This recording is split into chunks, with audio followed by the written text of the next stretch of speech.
ખેરગામ સ્થિત ગૌરી આશ્રમ શાળાના ટ્રસ્ટી નિવૃત્ત આચાર્ય અને વર્તમાન આચાર્ય વચ્ચે ચાલી રહેલા વિવાદ વચ્ચે ટ્રસ્ટ પ્રમુખના બહેનનો મુખ્યમંત્રીને સંબોધતો વિડીયો વાયરલ થતા મામલો વધુ ગરમાયો છે। વિડીયોમાં કેબિનેટ મંત્રી નરેશ પટેલે આશ્રમ શાળા બંધ કરવાની ધમકી આપી હોવાનો આક્ષેપ કરવામાં આવ્યો છે। જો કે આક્ષેપો બાદ મંત્રી નરેશ પટેલ પોતે આશ્રમ શાળાની મુલાકાત લઈને સમગ્ર મામલે સ્પષ્ટતા કરી છે। ખેરગામની ગૌરી આશ્રમ શાળામાં છેલ્લા કેટલાક દિવસોથી ચાલી રહેલો વિવાદ હવે સપાટી પર આવી ગયો છે। આશ્રમ શાળા ટ્રસ્ટના પ્રમુખ નિવૃત્ત આચાર્ય અને વર્તમાન આચાર્ય વચ્ચેના મતભેદને કારણે સંચાલન અંગે અનેક પ્રશ્નો ઉભા થયા છે। આ દરમિયાન ગ્રામ મંગલમ ટ્રસ્ટના પ્રમુખ બિપિન ગરાસિયાના બહેન ઉર્મિલાબેને મુખ્યમંત્રીને સંબોધીને એક વિડીયો સોશિયલ મીડિયામાં વાયરલ કર્યો હતો। વિડીયોમાં તેમણે કેબિનેટ મંત્રી નરેશ પટેલ પર ગંભીર આક્ષેપો કરતા જણાવ્યું હતું કે મંત્રીએ આશ્રમ શાળા બંધ કરી દેવાની ધમકી આપી હતી। મારે મુખ્યમંત્રી શ્રી ભૂપેન્દ્રભાઈ પટેલને મારી નમ્ર વિનંતી છે કે અમારી ગૌરી આશ્રમ શાળા ચાલે છે એમાં હાલના ધારાસભ્ય શ્રી નરેશભાઈ પટેલે આશ્રમ શાળાના વિવાદિત આચાર્ય માજી આચાર્ય એવા ગોકુળભાઈ પટેલને છાવરતા એમની રહેમ રાહ હેઠળ જે કંઈ કાર્ય પ્રવૃત્તિ કરતા આવેલા અને એમને સાથે સમાધાન કરવાની વાત કરી અને સાથે આશ્રમ શાળા બંધ કરવાની વાત કરી છે। આ બાબતે અત્યાર સુધી અમને આ ગોકુળભાઈ પટેલ એમના હાલના આચાર્ય લતાબેન પટેલ એમના જે પત્ની થાય છે એમણે જુદા જુદા પ્રશ્નો ઊભા કરી અને આશ્રમ શાળામાં ખૂબ વિવાદ ઊભો કરેલો છે અને એ બાબતે હાલની તારીખમાં પણ અમે હેરાન પરેશાન થઈ ગયા છે। તો આ બાબતે આ જ મુખ્યમંત્રી અમારા વિસ્તારના છે અને આદિજાતિ મંત્રી છે અને એ આદિજાતિ મંત્રી જ્યારે બાળકોના પ્રશ્નો શું છે એ સમજ્યા વગર અને મદદ કર્યા વગર અમને જ્યારે આશ્રમ શાળા બંધ કરવાની ધમકી આપે છે તો એ બાબતે યોગ્ય પગલાં લઈ ઘટતી કાર્યવાહી કરવા આપ સાહેબને અમારી નમ્ર વિનંતી છે। વિડીયો વાયરલ થતા સમગ્ર મામલો ચર્ચાનું કેન્દ્ર બન્યો હતો। ત્યારબાદ કેબિનેટ મંત્રી નરેશ પટેલ તાત્કાલિક ખેરગામ સ્થિત ગૌરી આશ્રમ શાળાની મુલાકાતે પહોંચ્યા અને વિદ્યાર્થીઓ, સંચાલકો તેમજ સંબંધિત અધિકારીઓ સાથે ચર્ચા કરી પરિસ્થિતિની સમીક્ષા કરી।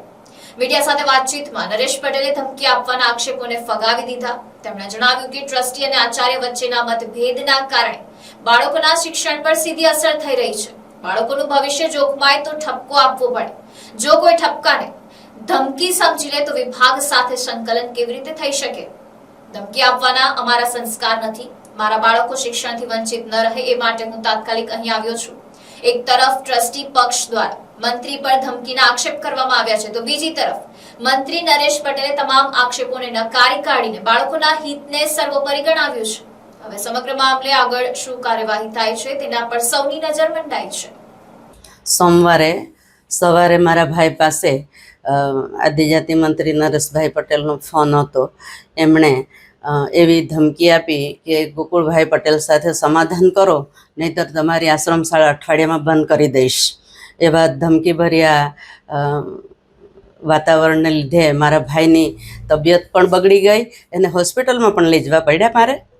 અને આજે આશ્રમ શાળાને બરબાદ અને બદનામ કરવાવાળા ગોકુળભાઈ પટેલ એમને છાવરી રહ્યા છે અને એમને છાવરીને આશ્રમ શાળાનો શું પ્રશ્નો છે એ જાણ્યા મૂક્યા વગર જ્યારે આદિજાતિ મંત્રી એમના હાથમાં સત્તા છે અને એ સત્તાનો સદુપયોગ કરવાના બદલે દુરુપયોગ કરી રહ્યા છે। આજની તારીખમાં મારે તમને એ કહેવું છે કે આશ્રમ શાળાઓ જ્યાં બી ચાલે છે ત્યાં એ મુખ્યમંત્રીએ કેટલી મદદ કરી અને કેટલી સુવિધાઓ ઊભી કરવા માટે અને સુવિધા ઊભી કરી છે અને એ સાથે એ મંત્રીશ્રીએ આશ્રમ શાળાના બાળકોના અહિતનું કાર્ય કર્યું છે અને એ એક ગુંડાગીરી કરનાર એ ગોકુળભાઈ પટેલને છાવરી અને અમારી પાસે દબાણ કરવામાં આવ્યું છે કે તમે આમની સાથે સમાધાન કરો, નહીંતર આશ્રમ શાળા બંધ કરી દઈશ। શું ગરીબ બાળકોના હિતાર્થે આજે આશ્રમ શાળાઓ ચાલી રહી છે એ આશ્રમ શાળામાં પ્રશ્નો ઉકેલવા માટે એ ભાઈ પાણીનો પ્રશ્ન હોય કે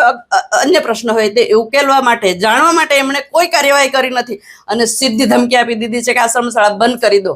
તો ભૂપેન્દ્ર દાદા, મારી તમને એટલી વિનંતી છે કે ગરીબ બાળકોના હિતાર્થ આજે આ આશ્રમ શાળા ઊભી કરવા માટે જે ટ્રસ્ટીઓએ જે દાન અને ભોગ આપ્યો છે એનો અપમાનનો બદલો આ નરેશભાઈ પટેલ લઈ રહ્યા છે. એક સમયમાં હું પણ એક અધિકારી હતી અને એ અધિકારી જ્યારે પણ સરકારના નિયમો અનુસાર કામ કરતા હોય અને એમણે પણ એ ભરતી પકડની અંદર એમણે મને ખૂબ દબાણ કરેલું છે કે જે નથી ઓર્ડર આપી શકાતા એવાને ઓર્ડર આપવા માટે દબાણ કરેલ અને મને તે સમયે પણ ખૂબ હેરાન કરેલ છે. એટલે મુખ્યમંત્રી શ્રીને મારી નમ્ર વિનંતી છે કે ભૂપેન્દ્ર દાદા, આ ગરીબ બાળકોના હિતમાં કામ કરો. સરકાર એની ઉપર ધ્યાન આપી અને અમને યોગ્ય ન્યાય મળે એવી હું અપેક્ષા રાખું છું. આજે મેં મારા અધિકારી મામલતદારશ્રી અને બધા સાથે ગૌરી આશ્રમ શાળા ખેરગામ તાલુકામાં આવી છે, એની મેં વિઝિટ કરી છે. આ આશ્રમ શાળાની અંદર બહુ લાંબા સમયથી ટ્રસ્ટી અને આચાર્ય વચ્ચે મતભેદો ચાલી રહ્યા છે. એ મતભેદોના કારણે જે રીતે સંચાલન થવું જોઈએ એ સંચાલન થતું નથી ને એની સીધી અસર બાળકો પર આવતી હોય છે. ને એટલા માટે મારે અચાનક વિઝિટ પણ કરવી પડી છે અને આવનારા દિવસોમાં આગળની કાર્યવાહી કરીને બાળકોના હિતમાં જે પણ નિર્ણય લેવો પડે એ ચોક્કસ રીતે અમે લઈશું. અમારો વિભાગ ક્યારેક નોટિસ પણ આપે, સંચાલન સરખું નહીં ચાલતું હોય તો, અને મૌખિક ઠપકો પણ આપતા હોય. જો ઠપકાને ધમકી સમજી લેશે તો વિભાગ સાથે કેવી રીતે સંબંધો કેળવીને સંચાલન કરશે? એટલે બિલકુલ આ વસ્તુ યોગ્ય જ નથી. મારા પોતાના મત વિસ્તારની આ આશ્રમ શાળા છે. મંત્રી તો દૂરનો રહ્યો, પણ મારા મત વિસ્તારમાં આવું બનતું હોય, ઝઘડાના કારણે મારા ટ્રાઇબલ બાળકો 160 જેટલા એના ઉપર સીધી અસર થતી હોય તો સ્વાભાવિક છે, અમારી જવાબદારી છે. અમારામાં કોઈ ધમકી આપવાના સંસ્કાર નથી, અમે કોઈને આપતા પણ નથી, પણ સારું ચાલે એના માટે સૂચન 100% અમે કરીશું. શિક્ષકો ટકતા નથી.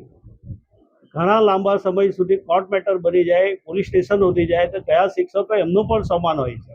વાતાવરણ એવું બનાવવું પડે કે શાળા છે, શાળાને શોભે એવું વાતાવરણ બનાવવું પડે, બાળકોને ગમે એવું વાતાવરણ બનાવવું પડે.